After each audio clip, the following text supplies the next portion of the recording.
all about independent centers and when you get done with a certain part of your project and what to do next.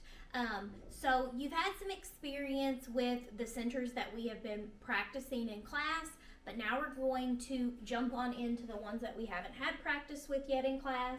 And that way when you get done with something, you can come on over and pick what you would like to do. So I'm going to start over here with building, construction, engineering type centers. So these are the ones where you can use the cardboard tubes, the cardboard boxes. I also have cardboard tubes over here.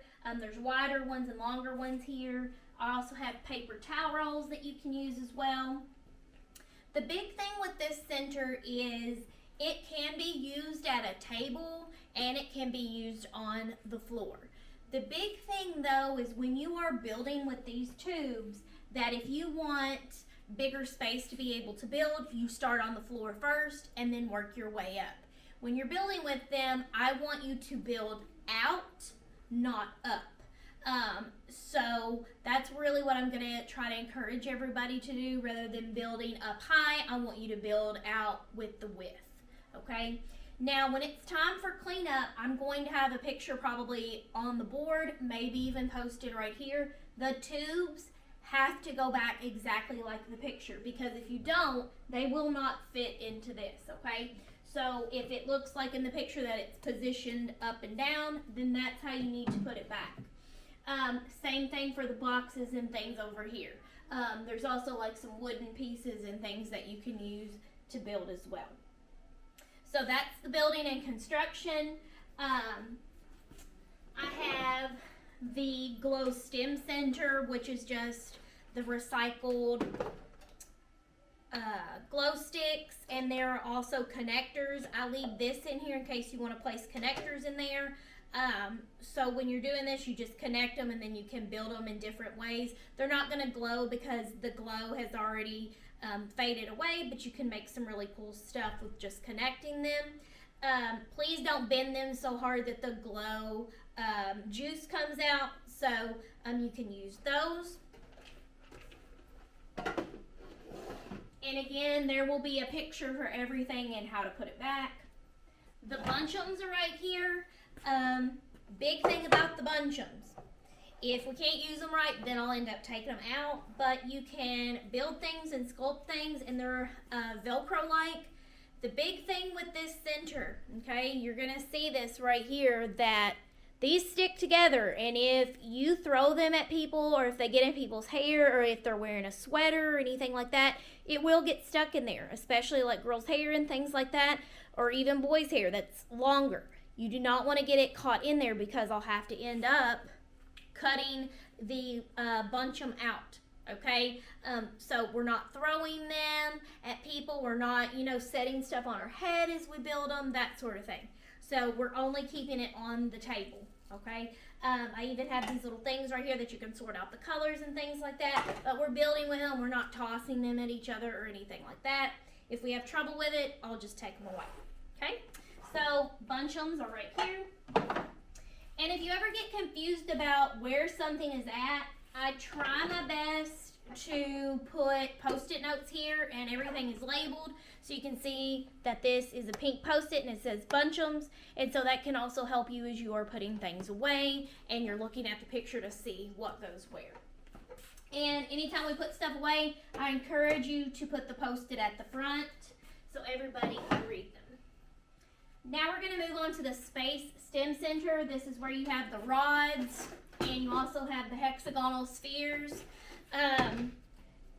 With these, I ask that you don't build anything higher than my shoulders, okay? So again, I'm encouraging you to build out with width, not with height.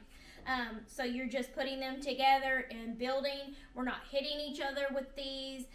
We're not throwing these. It's not basketball. We're not hitting the containers like a drum, that sort of thing. So you are building and creating with these. This is your time to be like an engineer, a construction worker, those sorts of things. So those will go over here. This is a new one. And these are textured wood building blocks, so they have different types of textures on them. And you've got like a pentagon type shape. There's like a Velcro, sandpaper, metal, ridge, a cloth type of texture on there. And then we also have the little blocks that go with it that have different types of textures. So you can stack these up and build them. You can experiment with the textures. You can also set these on the table and also build with these as well. Hopefully y'all can kind of see. So you can kind of experiment with these.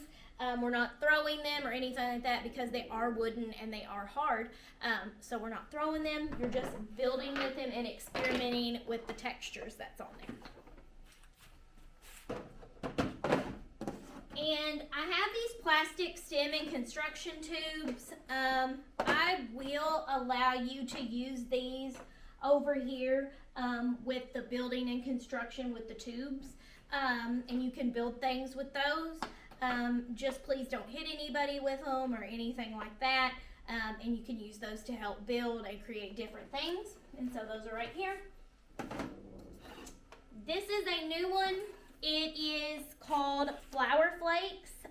They can also be called Brain Flakes as well. But they are shaped like flowers, so I thought it was appropriate. Now these are not the ones that really spin. These are more flat. For anyone that is still in the building, any staff and after school still in the building, we have been advised that we can return to all normal operations. Thank you all.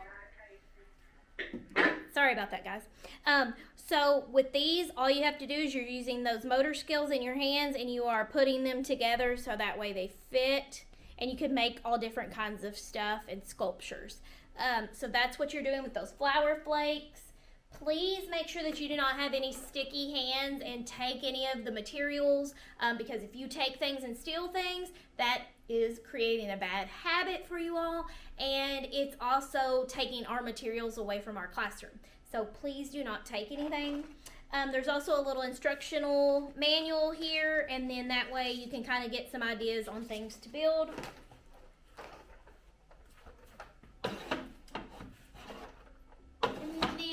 We are moving on now to the drawing section where you all like to draw and things like that. So over here I have chalkboards, I have dry erase boards that you can draw on if you would like to do that. All the dry erase board markers and erasers go in here. If you have a dry erase marker that's out, just let me know and toss it. But if it's one of these that has the eraser already attached, just save the eraser so we can reuse that, and then you can throw away the marker, okay? So you can kind of see I have a stash full of them in there that have no markers, but you can use those as your erasers. So dry erase materials are here. I also have pencils if you are drawing with paper. And then I also have the chalk, and then you can also use the erasers for the chalk as well. I have more dry erase boards and chalkboards here that you can use to draw on. If you need paper, it is right here. I have a ton of recycled paper that you can use to draw on, and you'll just kind of have to go through it and see what's all in there. So that's where the pencils come in. You can also use your crayons that's in your caddy in the middle of your table as well. You just need to make sure that you put them back in your caddy in the appropriate spot. Leave some pencils here though, so that way there are pencils available for our friends to use. Paper wise, I also have like note cards and different scrap paper and things like that. I even have rolled paper. If you use this, okay, you're not getting it out in a big roll. You're tearing off a piece and you're drawing on it and then you're putting the roll back. Same thing with the tickets right here. Like if you want to pretend you're selling tickets or you're, you know, drawing on them or whatever, same thing. You're not pulling off the whole roll. You just pick off what you want and then put the roll back in there, okay? We don't want to be greedy and use everything and then we don't have any materials to use. And I also have magnetic drawing boards that you can use. Okay, please be easy with these. We don't want to break them. So I've got those to draw on. If you decide for free draw, I have a bench over this way, it's blue. I have a little area over here that you can free draw with. If you decide you want a free draw setting, not somewhere at your table, you can use the clipboards to put your paper on and draw on. Some other random items I have for free draw, these are like recycled Post-its and like different random items that I have that you can look in and see if you can use and make something with. I also have a lot of recycled tags and things like that kiddos enjoy, so you can come in here and look to see what all I have and you can make things with. What I do ask is if you use like scissors or anything out of your caddy that you clean up your mess, okay? So don't leave the mess behind. Also for free draw, I have artist books over here that you can use to look up different artists and get different ideas. If you use them, then they need to go back in the purple bin. I also have how to draw books in the red bin, and then it's also below it, and it's not in a bin. I have like zoo books, how to draw horses and bugs and things like that. Please do not draw in the books. You are just using the page, and then you are going to draw on the recycled paper that you have found. And so this will help you be able to draw different things that you see. Just don't draw in the books. Once you're done, the books go back either in the bin or on the shelf.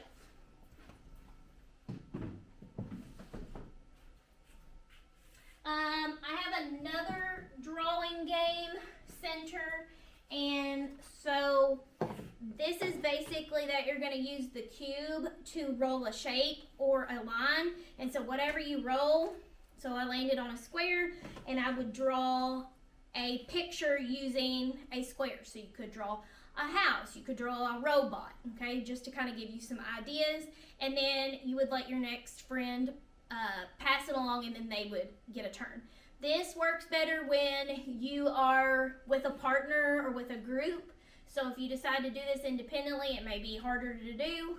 You can still do it, but it may just not be as fun and engaging because you don't have a partner to do it with. So that is what you can do with this, and you can grab an eraser and chalk to draw with. I also have puzzles. The big thing about the puzzles is there's a mix. There is puzzles for younger kiddos and for the older kiddos too. So if you are older, using the 100 piece is a great challenge. Please make sure that you are zipping your bags up once you're done. But you can see that I have labeled the puzzles. If it has a circle on the back, then it's going to go in the circle Ziploc bag. And then you can also use the colors to help you. Okay, so it's green. So I know that it's in the correct bag because the picture on there is green. And the picture inside of it is green too to help. Okay, so that's how you know where to put it back. Now, if you've got some of the smaller wooden puzzles, these are meant for like kindergarten, first, and second graders. So you can see that it has a square, and it's going to go in the square bag, and it even lists that it is for kindergarten, first, and second. And here is a 24 piece. This is good also for like first and second, third, fourth, and fifth graders. They're bigger pieces, and as you can see, it's a triangle bag, so it's going to have a triangle on the back, okay? And you can see that it's got blue here, so it's in the correct bag because it's got blue right there as well, and it has a triangle on the bag. It says first, second, third, and fourth, and fifth graders can use this. Again, make sure that you zip your bag all the way up and you're putting things in the right bag. There's all kinds of different puzzles in there. Be easy with the pieces. Don't like bend them and things like that because we have several that either have missing pieces or the pieces are broke. And I will not put new puzzles out if we're not taking care of the ones that we already have. Okay, so there are puzzles. And then we also have jewelry and threading over here. And I have threading mats. So you can use that to weave the string through if you want to do some weaving. I have things to help you weave the string in and out to help you tie your shoes. I have all kinds of like beads and things that you can try and sew together. Let's see what else we've got here. There may even be like some shapes that you can thread the pipe cleaners through. And I have like random things that look like they're beads, and some are actual beads and some aren't. So I have like straws that you can thread through the string, actual beads. So if you like jewelry and making things and using string and tying, this is a good center. Or if you're trying to learn how to tie your shoe, or even if you like weaving and things like that, you can enjoy this center. And I do have these mats in here. They're sheet mat protectors. If you did want to put scrap paper in here, say for instance you didn't want to actually use the paper, you could actually put the paper in this, okay? And then you could use your dry erase marker to draw on it and then erase it. So those are what those are for. And they are under the Art Game Center, the Roll and Draw game. So the big thing about using the centers independently is that you have to clean up after yourself. You have to put materials away. And the other thing is, when you get done with the project and you come over here to do independent centers, so you have these that you can use. You also have the ones that we've been practicing in class, like the small Legos, magnetic shapes, the wood and foam blocks, stack and sticks, large Legos, the flower building blocks, and the plastic building blocks. You have those options too. But the reminder is that you can only go to 2 centers. Okay, 2 centers, and at each center there can only be 6 or less friends. So say for instance you go to Free Draw and then you go to Legos after, okay? Can you return and go back to Free Draw? The answer is no. The last place that you go is the last place that you stay, okay?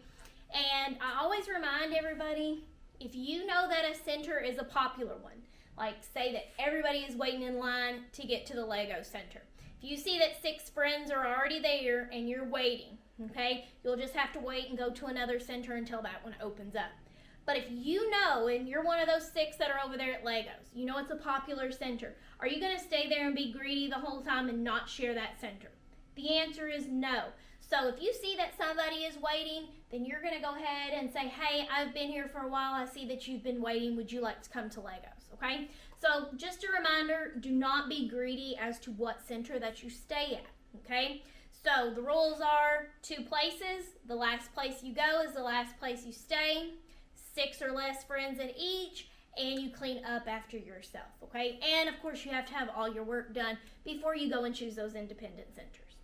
So I hope that helps everybody to know how to use these centers and how to use their independent and choice time appropriately. So if you have any questions, just let me know.